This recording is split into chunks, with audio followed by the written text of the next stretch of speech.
Eastern Florida State College keeps adding facilities, degree programs, sports, and student activities. In other words, it's growing. But why? Who's paying for all that?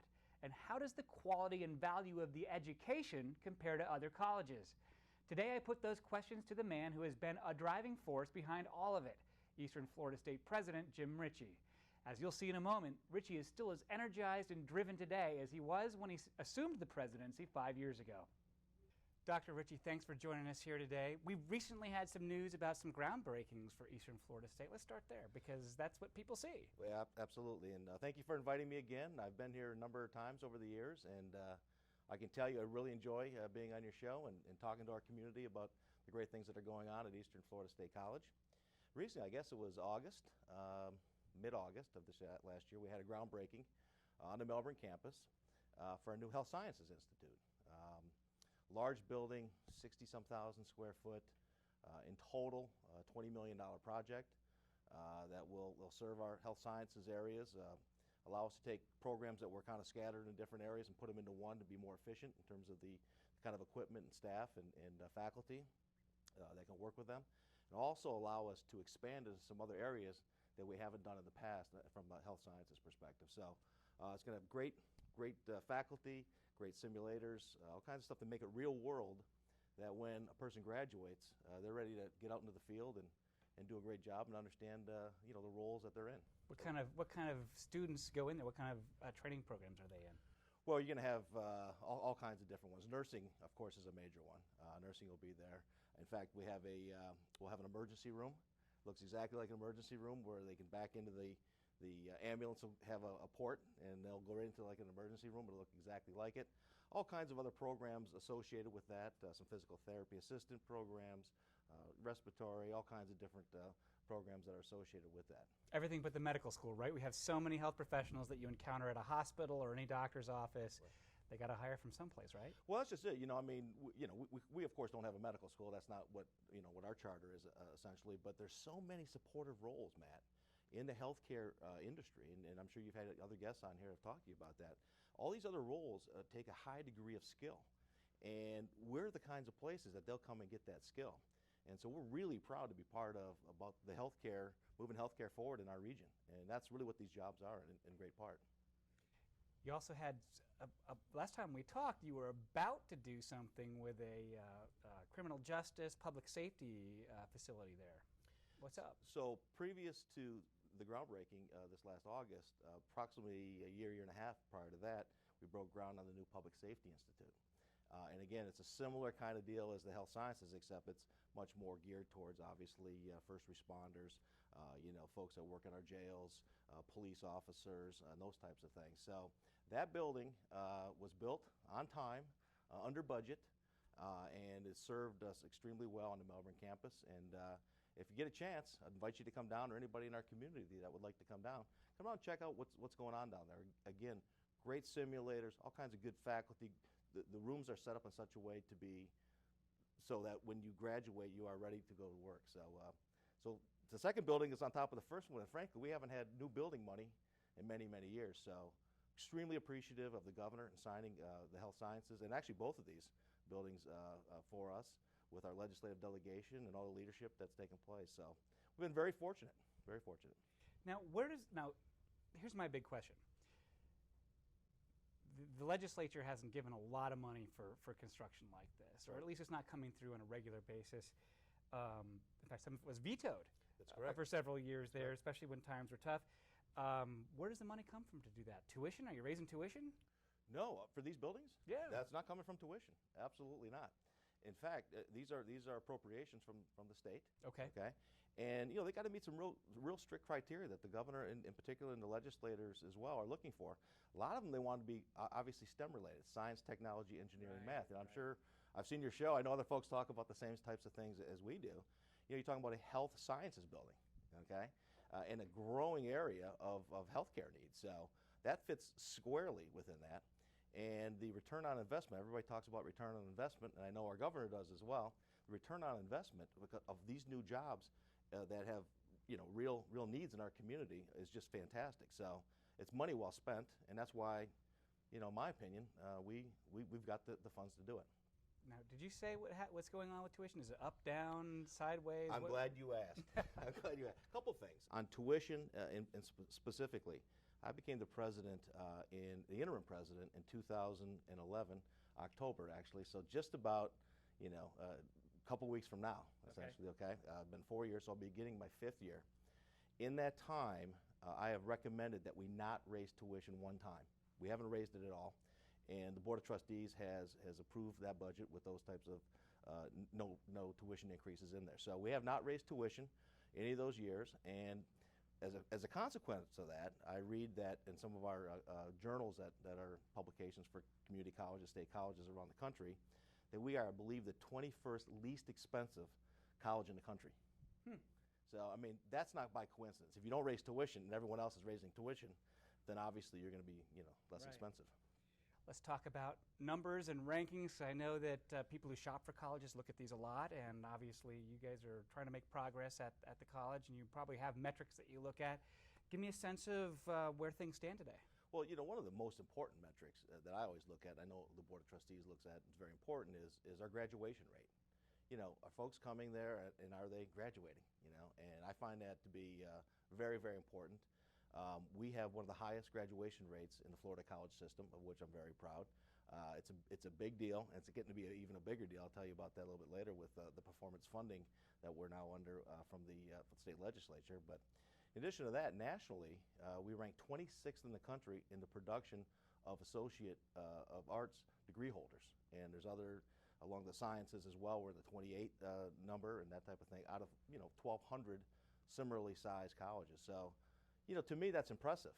We're getting it done. People are graduating, and a lot of them are getting jobs. That's pretty good. I mean, not pretty good. I mean, most universities that I know of, whether it's a liberal arts school or it's a major research university, aspires to be in the top 50. And just about anything. If you're a top 50, you're in the top tier, and that's going to make you a coveted place to wind up going. True. I mean, maybe a little bit different mission at the state college level, but no less hard work that goes into that. I told the board when they hired me, again, 4 years ago, that we want to be number one. We want to be the best, and there's no reason that in this part of Florida and the community we have here, that we couldn't be number one in a lot of categories. In fact, one of the ways they also do that is the Aspen Award. You probably heard of that in the past. I have. And we have not won it yet. So we're going to keep working hard to. What is the Aspen Award? What does it reward? It's to the top community college in the country, and we get interviewed every year for it.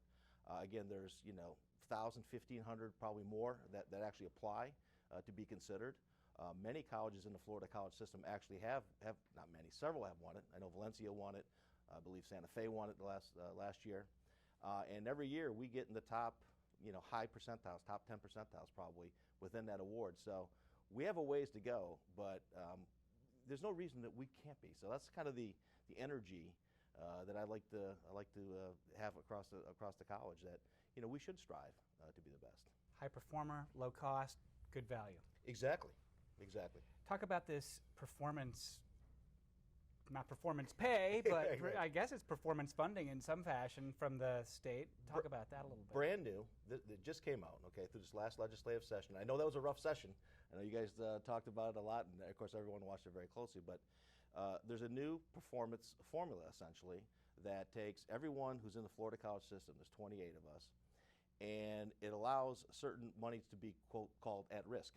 There's a certain dollar figure that your college will potentially lose throughout this performance measurement, okay? And what it does then is there's 3 categories. One category is the gold, and that's only the top, couple colleges. Then there's a silver category, and then there's the bronze category. If you're in the bronze category, that's, again, the last couple according to this metric system, if you're in the bronze category, then potentially you could lose some funding that you've had. You're in the silver category, you keep your funding, and if there's more performance funding available, which there is, then you're going to gain some of those dollars as well. And if you're in the gold, of course, you get to keep the at-risk money plus even more money.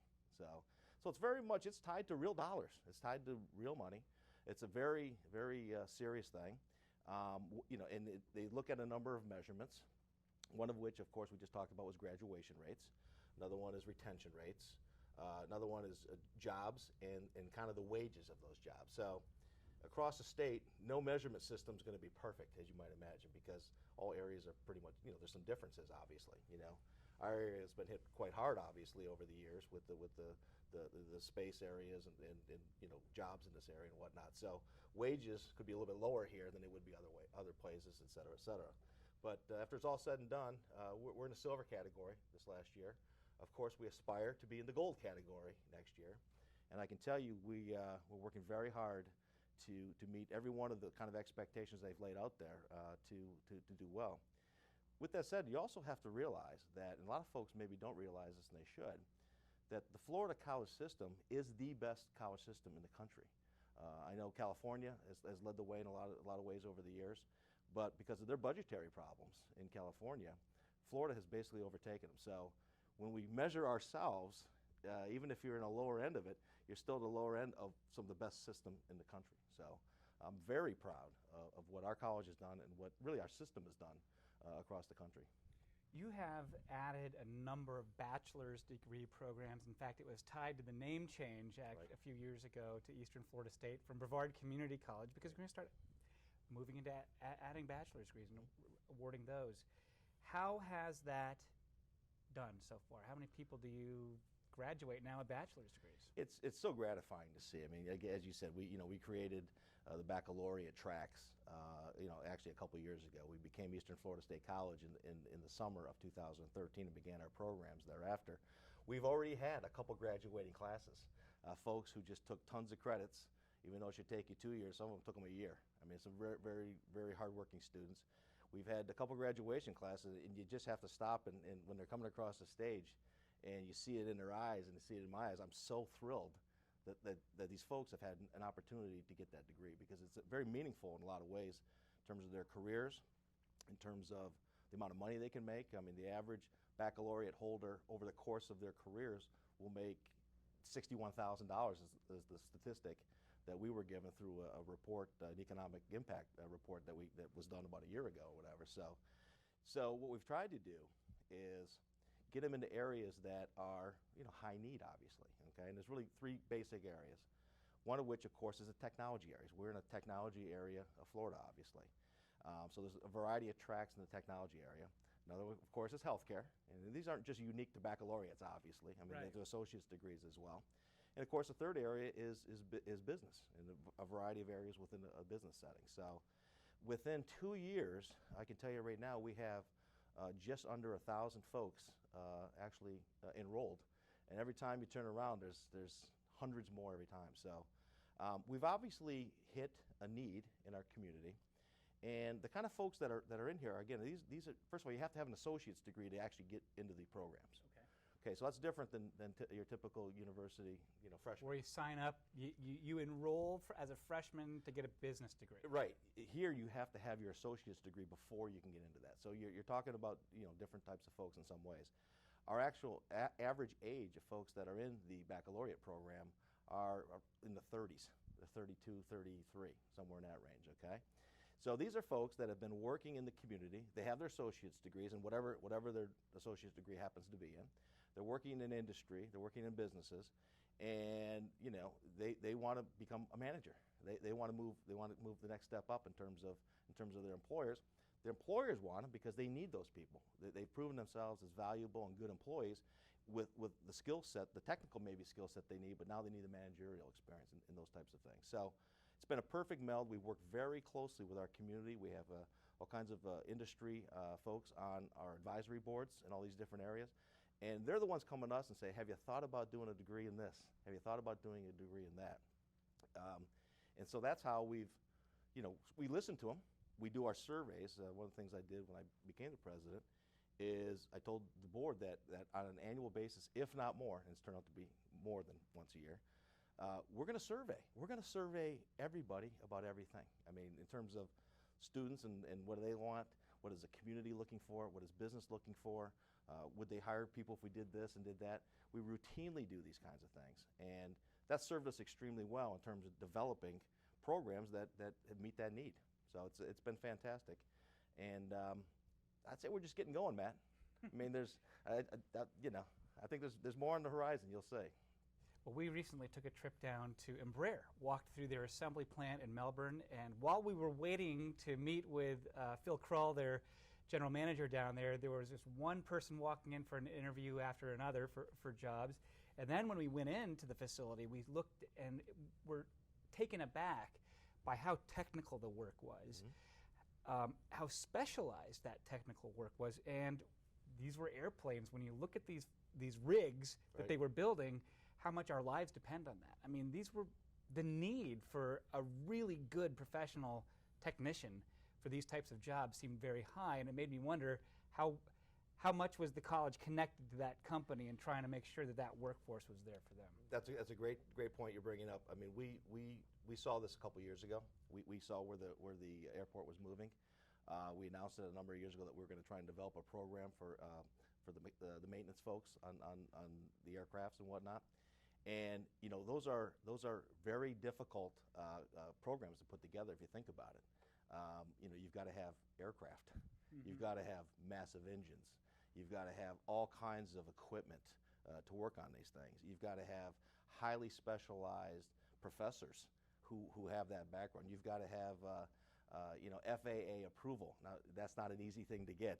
You've got to have all kinds of accreditation. So, and you've got to have a facility. I mean, you're not going to put that on a main campus. You're going to have it at an airport. So we've worked extremely closely with the airport officials, businesses out there we've worked very closely with. And I can tell you that starting in January of next year, just a couple months away, we're going to begin our aircraft maintenance program as an Associate of Science degree. That's cross our fingers, everything, but that's what we're looking to do. That's our goal. And so we're going to be right in the mix on that, and we're very excited about it. Well, I understand there's going to be a 747 hangar down there looking for a tenant here pretty soon. So we have a much smaller opportunities abound, right? Let's talk about some fun stuff. You have talked in the past about wanting to grow the college experience for students at Eastern Florida State, not just a commuter school where you show up, take a class, leave. How's that going? It's going fantastic. I mean, you know, again, when you come to college, you know, you're going to be there a few times, maybe your associate's degree, maybe your baccalaureate degree, but you're not going to spend your life typically, you know, as a student, typically, okay? So when you're there, it's very important that you feel comfortable. You're connected to groups that maybe, you know, you had an interest in, but you haven't had the time to be part of. Or you're creating your own and creating a team atmosphere. You learn an awful lot outside of the classroom. It's very important to me, and I know it's important to our board as well. So that's kind of how we got into this. You know, you really need to have the collegiate experience that the students want. Right. What do they want, okay? So as a consequence of that, over these last number of years, this created 80 new clubs and organizations of every type you can think of, okay? Now who creates those? You? The college? No, the students stand these up on their own? Yeah, well, the students talk with our student government representatives that work for the college, okay? They say, hey, here's a concept we'd like to do. And then they kind of ferret it out, and then they get a faculty sponsor to sponsor, to be, you know, kind of in charge of that group or whatever, and kind of keep them in line with what they want to do and what their charter is or whatever. Highly supportive from every aspect, from certainly my office, I can tell you that. So yeah, it's from the ground up. It's from the students and working with their appropriate representatives with faculty to create these organizations. So we've created all these things that, of course, lead to folks feeling comfortable when they come to the college. And when you feel comfortable, you're more likely to want to graduate. You're more likely to want to stay there and finish. And of course, that's one of the problems that we have as a country is folks start and sometimes they don't finish. And so we're looking to have those rates get higher, and that's one way of doing it, obviously. It's worked extremely well for us. In addition to the clubs and organizations, of course, you know, there's athletics, and we've talked about athletics in the past. That's been highly visible, at least at the Melbourne campus, where you can see new tennis facilities, soccer facilities, that kind of thing. And you know what's interesting about it is you have various levels of the athletics. You have your varsity athletics, which is I think what you're referring to, but you also have intramurals. Now we didn't have a vibrant, in any way, shape, or form. I'm not even sure we had one. Just to say, an intramural program. I now know that we have a vibrant intramural program. We've got co-ed teams. We have all kinds of different areas. Soccer is a pretty popular one, but they play football, they play basketball. Faculty do it as well. I mean, I just think that's fantastic, and that's part of the experience that some students are looking for. We also just announced not long ago a club sport, a club sport of lacrosse. Okay. Oh, good. Yeah, and again, we didn't have a club sport. So for those in the audience that don't know what a club sport is, you have varsity, which is your varsity athletics, intramural, which you play on Thursday nights, and club sports somewhere in between, where they practice 4 or 5 days a week, and then they play other colleges or universities, but not on a varsity level, basically. Okay, so we're thrilled that that's part of what we're doing now as well, and it creates a lot of momentum, a lot of enthusiasm, a lot of school spirit. Right. So it's been exciting. And you have a couple soccer teams that are highly ranked, it sounds like. Remember we talked earlier about wanting to be the best at everything we do? Sure. Well, we got one number 1 and number 2 right now. We've had good teams. We love our teams. They work hard, and it's always exciting to see what the postseason looks like for all our programs. So I can't wait to see what the next couple months hold. But we've got great coaches. We've got a great infrastructure. And if you haven't seen it, we have Inside Titan Sports now that we love. Oh, I'm familiar with it. Yeah, okay. I believe we share a sound stage with that I program. enjoy watching that on Thursday nights myself, I have to say. I think it's a well-done program, and it really just, it again, leads to more community support for kind of what we're doing from an athletic perspective. I think a soccer rivalry with Florida Tech is in the works, isn't it? I mean, I would love that, with if we could the Space Coast Showdown. If we could put that together, we would definitely want to do that. There's no doubt about it. We've played them from time to time on maybe exhibitions and things like that. I think we're highly competitive with them in a lot of ways. It's fun to see. I think it'd be great for the community. We'd have a natural rivalry in that regard. So let's hope we can put that together. Great idea. That's fantastic. Now, I know also there's been talk, at least things are in the works, with there being some kind of a minor league soccer program connected to the Orlando City Lions, maybe coming to Eastern Florida State. What's up with that? Well, I can tell you where we are with that. First of all, just to back up a little bit, our region is very interested in sports. I mean, we know that from all the coverages that you guys do and from living here for all these years. On all the type of sports. I mean, we've got how many great athletes? I mean, how many great athletes have come from this region? So this is a very rich culture on a lot of sports. I will say that of course soccer is certainly in there. I mean, we've seen it from our perspective, all the youth leagues, all the great teams that have come out of here, all the state high school championships. So there's certainly a lot of enthusiasm for soccer in general.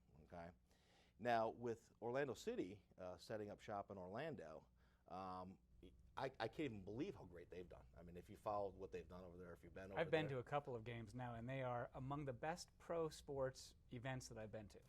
I feel the same way. I had an opportunity to go over there. I had the opportunity to talk to some of their leadership over there. Just a first-class organization, really well thought out and well done, and the reception has been fantastic. And, we do know that they're looking to have the top-level minor league affiliate with them. And we've had some discussions with them because we have a fantastic facility, and this is a soccer-rich area. And if we can, work together on all the different issues that would go associated with that, we would love to have them. And I would hope that some sort of an announcement, one way or another, could happen in the not-too-distant future. The fan support for those Lions games in Orlando are amazing. Exactly. I mean, it's not just that you have a stadium that's full. And it's the Citrus Bowl, a bigger stadium than they're going to be moving into. It's not just that you have that end zone where there's flags waving and drums beating and that kind of thing. When you go to downtown Melbourne or downtown Orlando, it's almost like a festival. Yeah. With people walking, all over the place to get there, all in purple, and it's just really, really fun to see. I think the level of support for soccer today is where a lot of other pro sports maybe were 40 or 50 years ago, because we have a whole generation of people that have grown up playing it and they love it. And it seems like it would be successful if it does happen to come here. We would love to have it here if we could make it work. I mean, how exciting would it be for our citizens, particularly minor leagues play during the summers a lot. They'll play other times of the year, but primarily during the summers. It'd be fantastic to have not only the minor league here, but really what would happen is the players that would be playing here, if again were to come here, is they would get called up to the major league club quite often, and so they'd use them down here to make sure they're getting the work in, so that they can play at the top level. There'd be potentially exhibition games with worldwide brands, maybe from Europe, South America, that come here. Just for this community, it would be an exciting time. I think it'd be well received. So if we can put it together, I can tell you we're trying, and hopefully we can get something done.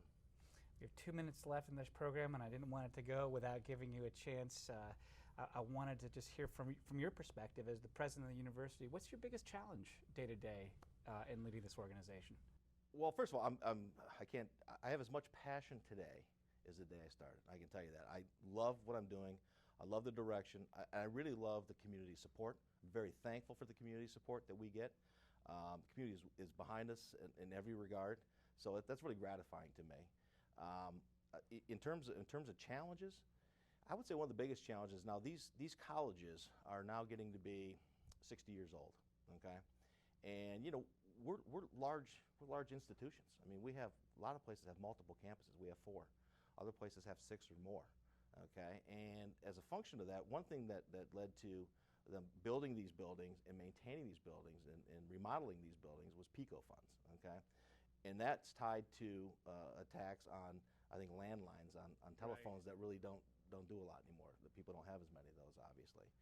So there's a dwindling supply of routine remodeling money that I think is going to be a bigger and bigger issue as years go by. And I know the legislature and folks are trying to find ways that make sense to make sure we're getting what we need there. But that's a challenge when you have, I think in our case, we have 54 buildings and over 2 million of usable space. So that's quite a challenge. We've done a good job. I can tell you, I've been with the college since 2008. There hasn't been a year gone by where we haven't remodeled or rehabilitated many buildings on all our campuses.